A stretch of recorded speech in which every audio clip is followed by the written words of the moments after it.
Feeling ko, pag nilaan yung puwet ko, tapos makikipag-kiss siya, parang, ayaw ko na.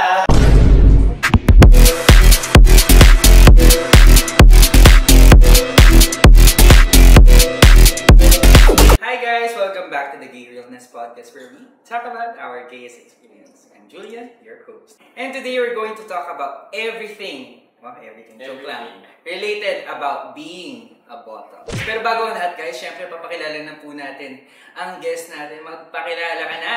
Hello everyone! I am Andrew and I am your Boston's Bibo Bay from Sparks Camp Season 3. Grabe! All the way from Boston guys. Talagang binisita niya pa tayo para lang makapag-guest sa podcast natin. Para sa Powerpuff Sisters. Nandito yung pinakamagaling magsalita sa... Uy, namamahay ka talaga ng mic. Mali! Oo, literal. Magaling ka nga dun sa mic, sa pageant. Sa Pero pageant. also, may iba pa ba? Maraming klase ng mic. Maraming ano klase bang mic ng mic. tinutukoy mo? So, para masasabi mo bang dahil sa maraming klase ng mic ay marami ka ring experience? Yes, of course. Alam mo yung mic na kayo gusto lumalapit sa akin. Yes, of course. Okay. So, i-recap lang natin. Natanong ko na to sa mga campers. Sa first episode, napakita at nakilala natin ng isa't isa based on our positions. Yes. Okay. So, i-recall natin. Ano nga ulit ng step? Mine is verse bottom. Actually, fun fact, di ba pag verse bottom na rin? Kasi di ba parang ano verse bottom? ba? Preferred mo yung bottom, pero kasi pag verse bottom, parang feeling ko bottom na rin siya. Pero to clarify, bottom talaga. Yes! Yes. Gusto kayo nila Although, I did top before. Depende. May times talaga. Alam mo, pag libre ka, may times talaga. I did top before. Pag may six pack. Oh my gosh! So, top kasi isang may six pack. Ako nagulat din ako. Alam mo, parang kasi naliban. Parang hindi as... Parang naging ano ka dito? Parang hindi si Andrew. Kasi parang gwapo. Tapos medyo Latino. Pero kunyari, sa isang top, anong prefer mo? Baby face siya? Or parang medyo daddy face na? Ako gusto ko yung nambubugbog. Oo, yung babalibagi ka sa kama. Mala? Joel. Verse bottom scene. Ay, verse bottom. So, gusto mo parang bubugbugin ka? Yes, yung mga tipong parang babalibagi. Mas bet ko yun kasi feeling ko mas dominant yung pagka-top pag gano'n. Pero masasabi mo bang dominant ka in some aspects? Not just sa bed? Not just in bed? Oh, pwedeng not just sexually. Pwedeng sexually submissive ka pero romantically you want to be dominant? Hindi din.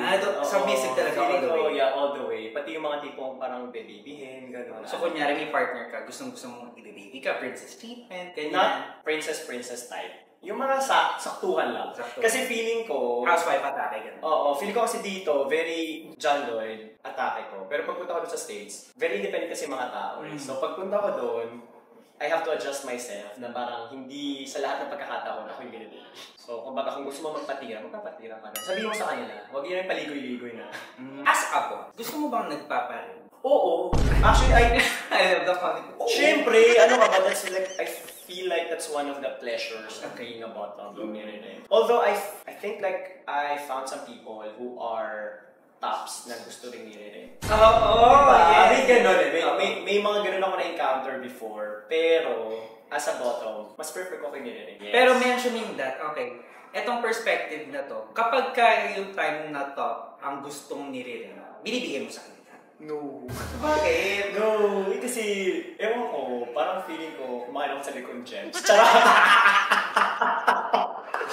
Parang ayaw ko maamoy. So, how do you decline yung mga tops na gusto magpa-rin? Eh, di ba, yun nga, sa US kasi, very straightforward. So, kapag sinabi mo kung ano yung trip mo, they would normally like expect kung ano yung sinabi mo. So, pag sinabi naman nila upfront na my kinks are like, I like paying rent or whatever, so, decline agad. Ano pa lang, parang prior Pa lang to the act. Meron bang mga act na on the spot ng sinasabi na gusto nilang nire-rin, gusto nilang? Parang wala pa akong na-encounter. Wala pa akong na-encounter na ganun. Although, when it comes to ringing kasi, I like being rin, pero, I prefer kissing kasi. So, parang, feeling ko, pag nilaan yung puwet ko, tapos makikipag-kiss siya, parang, ayaw ko na. Parang nilaan ako sa sarili kong puwet. Pero ito, since sabi mo parang mas gusto mo na ikaw yung nire-rin, what does it mean for you kapag kayong top ay gusto magparing, parang nagkakaroon ka ba ng parang sense of judgment na, okay, soft top ba siya? Parang ganyan. Sometimes, oo. Okay. Iisipin mo rin talaga na gusto niyang i-rim. Although I feel like most people naman, it doesn't necessarily mean na kapag nagpa-rim ka is bottom ka. Yes. Diba? So, may mga, like you said, may mga top na prefer na nire-rim din sila. Pero I just don't feel like I'm that type of person. Okay. As a bot, anong mas prefer mo unang gagawin? Paparim ka? Or isusubo mo yung top? Anong una mong gagawin? Kissing muna. Siyempre kissing muna. Dito sa foreplay. Between the two lang. Magsusubo muna. Subo mo muna yung tite, syempre. Walang filter, di ba? Oh. Siyempre mas masarap yun. Subukan mo na. Kasi parang tigasan ka, no? Talaga? Ako, gano'n. Okay, get. Kasi kapag sinubo mo, tapos syempre ducks, di ba? American size, di ba? Okay, ito. Na-mention mo yung ducks. For you, gaano kalaki ang ducks? Depende. Once you go black, you can go back. Charot! Oh my God! Nakatry ka na ng black?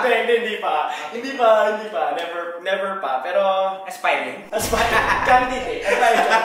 Gaano kalaki nga ang ducks for you? Also, yung definition ng ducks. What's American your size or Filipino size? Anything. American size? O sige, gato na lang. Inches tayo. Inches. Ano actually, definition mo ng ducks? Inches, 8 to 9. 8 to 9 inches. Girth. Tapos, parang kasing laki ng Coke Zero lang. Nakatry ka? Oo. Was it a struggle for you? Nung... Pag may poppers, wala. Oh my God! Ewan ko na. So, mababili tayo ng pababoy. So, nakatry ka na ba ng non-ducks? Baka sabihin mo, open. Yes. Nakatry. Oo naman. Mga beginner level. Mga beginner level. Pero nalaman mo na sa sarili mo na prefer mo talaga yung malalaki? Or na-discover mo lang na prefer mo na ang malaki? Hindi, kasi para siyang, para siyang exam. Para stage by stage, gano'n. Pag nakatingin ka na ng maliit, parang you're looking for satisfaction. For me kasi, parang pag nakatry ka na ng something, parang you never stop looking for something more. Which is in life. Parang laging level up. Yes. Kasi ba in life, din naman, parang you never stop learning or you never stop like achieving what you want. So, same with sex, gano'n. Diba? Parang never stop growing. Oo, exactly. Never stop growing. Paangat tayo. Parang pag gano'n. So, masasabi mo ba, pagka kunyari, nalagpasan mo ang isang certain size, it's an accomplishment for you? Hindi ko masabi accomplishment. So, kunyari, pero feeling mo na okay, ready na for 12. Talaga? Hindi na. Grabe naman yung 12. Feeling ko naman sugat-sugat na ako. Pero, oo, parang as you go higher level. As you go dun sa top of the food chain. So, kumbaga ko na nasa 7, level 7 ka na. So, maraming steps sa level 7, ganun. I-enjoy mo siya all throughout. So, hindi naman siya yung parang dito, level 7, tapos na ako ka ng level 8 na, ganun. Hindi naman ganun. Parang kung na level 7 ka na, you stay for that level for a while before you look for something more. Hindi naman kasi araw-araw, hindi wala ka naman araw-araw. Mga every other day? Hindi din. Weekly. Shoot tayo. Siguro mga once every 2 weeks. Charot. Okay, ito. Without saying the exact term, ano yung favorite position? Can you describe? Missionary. I like seeing the person's face at the same time. Kasi I'm into kissing as well. So gusto ko kasi since sa bottom, mas gusto ko yung parang habang tinitira ka, so nakita mo yung mukha, gano'n. Parang mga porn lang. Ayoko kasi nung parang pag nakatalikod, parang dog style. Masyadong di mo makita yung face. Pero pagdating sa face, gusto mo ba na parang face card dapat ito? Although kaya gusto ko rin na missionary kasi mas gusto kong sabay nilalabasan. Okay. So pag lalabasan na siya, gusto ko lalabasan na rin ako. Ang hirap kapag dog style, so nakatalikod ka. Yung position itself, mahirap na. So pag missionary kasi, chances are, possibility na pwede kang sabay labasan. So pag lalabasan na siya, labasan. Pero when you're doing it pala, parang hinahanap mo pa rin ba yung yung idea na dapat type ko siya, na dapat chinito siya, or dapat maray na siya, parang gano'n? Oo, I think like we all have like our sexual preference din naman. Kung papipiliin ka between the two, guwapong jutes or pangit na ducks? Ang hirap. Parang $1 million question. Gano'n ka, Jules? Yung tipong bulbul na lang, gano'n. Yung masasabi nating non-ducks. Define. Babalik ko sa iyo yung tanong. Define Jules. Sige, anong level? Yung definition ko ng jutes, yung masasabi kong for you jutes. For you na jutes. Hindi, gusto ko in inches.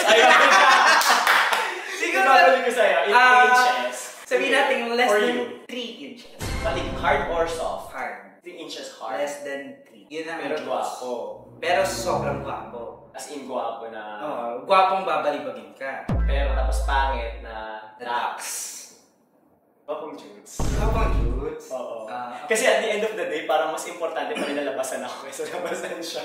Gets. Na-mention mo to sa isa sa mga moments of truth natin. Yes. Okay. Yung question is, na-try mo na ba sa bathhouse? What do you mean? Like na-try ko ng tumira, magpatira? Anong na-try? Na-try mo na yung... Try ko ng kumain? Na-try mo na yung bembangan? Oo naman. Sa spa. Sa bathhouses. Sa US, yes. Sa US. Oo naman. Saan doon? Sa steam room, sauna, sauna? Name it. Charot! Oh my gosh! Shower? Gano'n? Shower actually wala masyado kasi doon nagbabanlaw eh. How do you engage sa spa? Like, paano sinisimulan? Actually, depende sa spa. Back in the US, may mga spa kasi na pag pumasok ka, may mga binibigay silang towel which is like color-coded. So let's say for example, pag red top, pag blue bottom, pag white first, mga ganon. Okay. So, ikaw yung pipili. And no shaming talaga. But from there, pag may mga nakasalubong ka, oy, red. Para pag nagkambaga kayo dalawang bottom, ganon. Ay. Pero are you the someone who would invite yourself sa isang top? Or hinahaya mong yung top ang lumalot sa'yo? Depende. Pag malalim na yung gabi, tapos wala ka pang booking. Kunwari, mga pasara na yung bathhouse, wala ka pang ganap. Ganun. Depende. Parang ganun lang. Pero usually, eye-to-eye contact. Tsaka mafe-feel mo rin naman talaga. Kasi di ba sa bathhouse, nagsusunuran naman talaga. So kunwari, when you try to follow somebody, tapos hindi naman talaga kayo nag-eye contact, it kind of means na hindi siya into you. So you wanna move on to the next one. To be honest, what I like about sa ibang bansa, kasi more like very straightforward. Walang hurt feelings. Walang mali siya. Walang mali siya, walang feelings. If they don't like you, they don't like you. Let's talk about mga sex jargons and sabihin mo sa akin kung familiar ka, and then kung familiar ka, might as well share kung may experience. Sure. So the first term, sobrang dali lang naman, double penetration. Double pene. Yes, of course. Na-try mo na? Hindi pa. Parang na. May mga nag-i-invite though. May mga nag-i-invite kasi. I heard the term a lot. Pero I never tried it myself just because like, I don't know kung kakain. Pero open ka, gano'n. Paano ba yun? Siguro sa search ko muna sa Pornhub. Ano yung itsura, paano yung position? Parang si ang gulo, di ba missionary nga yung gusto ko? So paano pag missionary? Paano yung Sabi mo nga, di ba, parang gusto mo nagle-level up ka. Ay, why not? Nagle-level up, pero paano kasi yung fetish mo with kissing and Yes! hugging, Okay. you know, that kind of sex. So hindi ko alam kung paano pag double pene. Parang nabitin ka ba habang nakabuka ka o what? So, ang hirap imagine, di ba? Parang dami mo rin sabi mo na. Ito naman. Next naman, sobrang dali lang din ito, pero for sure baka familiar ka na, is SOM. Sex on phone. Yes. Parang ang ano ng term, ang late 90s or early 90s. Oo, parang narinig ko siya way back. Kasi yung ngayon parang sobrang vulgar eh, pag sinabi mo. Kasi ngayon video call.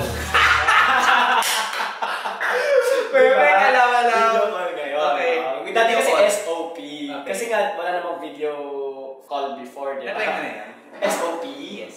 Hindi, kasi kasi parang hindi ko makita, di ba sabi ko kasi mas gusto ko nakita yung mukha, pinili ko nga, ano yung gwapong Judes. Hindi ko rin nakita yung face, kasi nga important sa akin na labasan ako. Kapag SOP, walang video, feeling ko hindi ako ma-arouse masyado. Next naman, sobrang dali lang din ito. Parang kakaltusan kita pag-iwala. Sige. Cream pie. Uy, gabi ko. Hindi ko alam cream pie. Swear, hindi ko alam. Promise, siguro ka lang. Explain mo ano yung cream pie. Cream pie is so sobrang parang into the moment kayo. Tamod. Hindi naman totally tamod. Tricam. Yung liquid fluid na form, may anal fluid na na-mix na siya sa lubricant, sobrang dami na ng bubbles sa loob. Never ko siyang try. Sa puwet ba yan? Or sa... Saan ba lumalabas yung cream pie? Why are you doing it? It's sobrang Pero patina. saan siya lumalabas? Nasa area siya mismo. Oh my God! Hindi mo alam yung cream pie! Hindi ko alam mo explain mo sa akin kung saan lumalabas kasi. Hindi, nafo-form lang siya. Naka-form siya. Dun sa parang mixture of sa anal fluid, lubricant. Oh my God! Parang visual I-search ako. mo yan. Isa-search ko, pero visual ako. Gusto ko malaman ngayon kung ano yung cream pie. I-search mo after ng podcast. Yes. Kung ano yung meaning. So hindi ko siya alam. Anyway, guys, maraming salamat po sa pagtutok dito. You can promote pala yung social media. Yes, please do follow me on my social media account, fly.with.andrew. I'm planning to release like videos of how to fly planes, so very wholesome. So better watch out. Thank you so much, Andrew. Thank you. Ingat ka rin pabalik sa Boston. Salamat. And guys, maraming salamat sa pagtutok dito sa podcast natin. And we'll see you on the next one. Bye!